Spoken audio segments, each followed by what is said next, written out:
So this is a chapter of Kagurabachi that we have been waiting for and theorizing about for months now, it seems. Everyone knew that there was something up with the Kamunabi. There had to be traitors in the midst, not just in the lower ranks, but obviously in the upper echelon of the higher up council. And we pretty much get direct confirmation of that. I mean, it is still like kind of somewhat in question, although it's very clear that Kaizen, one of the main people in charge of not only just resealing the Shinichi, but literally one of the highest ranking members of the entire organization, is absolutely insane to me. What his goals are, why he's teaming up with Yora and the Hashaku, we genuinely just don't know. But what we do know is that we are pretty much cooked, for lack of a better term, and I apologize. We get like a quick little flashback before Hikori and everyone meet up at the bottom of the Kamunabi headquarters where the Shinichi is sealed, and Ichiki, one of the 3 people that was able to seal the Shinichi due to their overwhelming sorcerer ability,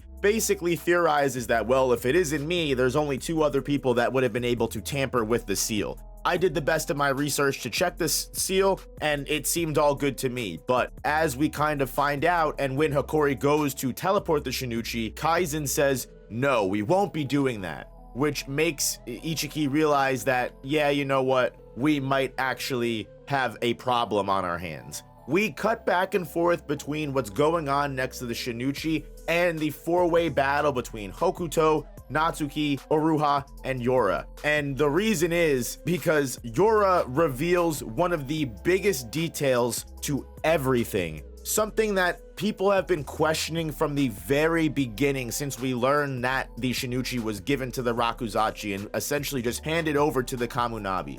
None of that made any sense to anybody. That was one of the biggest questions we still always had, was why did Yora give the Shinichi over to Kyora? And now we have the full answer, and the reveal is absolutely insane in my honest opinion. Oruha, the only trump card that, you know, Samura was able to leave behind, the only thing that Yora didn't account for, makes him realize that he can no longer play games. They can't take this lightly anymore, and Yora needs to reveal his full power. And by doing so, he reveals that, like Kyora, he has created a connection with the Shinichi. He poured his own spirit energy into the blade right before it was handed over to Kyora in the first place. So actually, funnily enough, even though Kyora was able to pour his spirit energy into it and get hijacked by the Sword Saint, Yora actually had prior quote-unquote ownership and prior connection with it. So Yora has been in contact with the Sword Saint, potentially telepathically, whether it be they've actually been in contact or Yora has just had the power slowly tapped into him,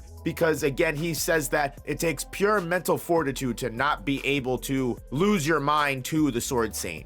So whether Yora is constantly fighting against the Sword Saint, or again, they share a connection and they share a common goal, so they started working together, what is most interesting about this is Yora, in an instant, teleports out of the way between Oruha and Natsuki, because he realizes that they are going to kill him and Hokuto as fast as possible. They are putting their full effort into destroying them in this battle, and Hokuto, despite wanting nothing more than to continue this battle, realizes that Yora is gonna start putting things in a high gear. And after he reveals that he has a full connection to the Sword Saint's power, he basically starts potentially using the malediction's powers against Natsuki and Oruha, because we see his eyes turn black as they did with the Kamunabi receptionist earlier, which is again something that we already knew for sure, that Yora had some kind of connection to the Sword Saint. We don't know how deep that connection goes just yet, but it proves that this has been a plan long in the making, especially if someone like Kaizen, or even the other woman that could potentially have been involved in the sealing, Yatsuru, the Hashaku aren't just making some bad decision or rash, reckless mission to capture the blade. This video is sponsored by GamerSupps, the ultimate energy and focus formula. Use my code NOOP now for 10% off, and thank you GamerSupps for sponsoring the channel. The reason that Yora and the Hashaku have everything pinpointed down to the second when it comes to this headquarters invasion is because it has been planned by Yora, potentially Kaizen, potentially Yatsuru. I think it's pretty obvious that it's Kaizen, but I don't want to say we figured everything out yet. I think there's more to the story that I want to hold on to before I start calling everybody out. Maybe Kaizen has his own reasons to know that we can't teleport the Shinichi away, because actually teleporting it away will just make Hikori another valid target for the Sword Saint to absorb and control. As he mentions in his quick little deduction, they do know that the Shinichi can be controlled remotely. And basically by channeling your own spirit energy into the blade, the Sword Saint is able to hijack your sense of self completely. And if you don't have the mental fortitude to handle it, it's basically guaranteed death. Yora himself even knows this, but tackles this challenge because not only does he insist that he won't lose the mental fortitude like Tora Sazanami eventually did in that battle, but he knows his determined will is stronger than anything to keep him going. And clearly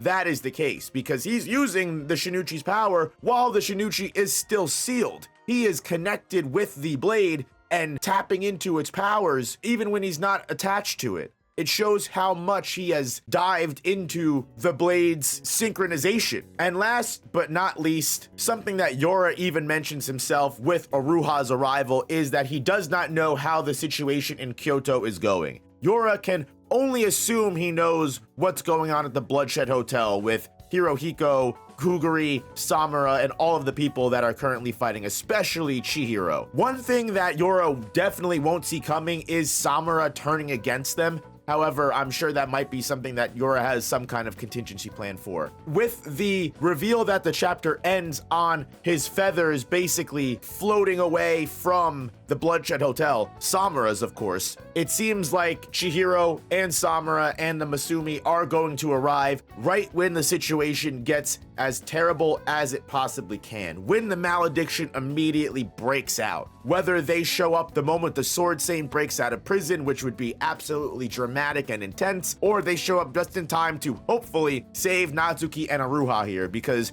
one thing that would be absolutely just awful would be bringing Aruha back and getting us all excited that he was still alive, just to have Yora kill him right here. I personally really don't know if I would be able to handle that. That would be awful. But either way, this was a humongous chapter, and although things did not go the way that I originally theorized last chapter, I will take a reveal like this. We get the Kamunabi trader, potentially traders, and the full reveal that Yora has been connected to the Shinichi this entire time, and the original reason that he let it be auctioned off in the Rakuzachi in the first place. Let me know if you guys are as happy with this chapter as I am. I am nothing but excited to see where this Kamunabi raid arc continues to go, because this is just absolutely insane to think about the different possibilities that could happen. Again, comment down below what you guys think is gonna happen next. Hit that like button, hit the hype button. It helps Kagurabachi grow as a community, and also I love going on this journey with you guys.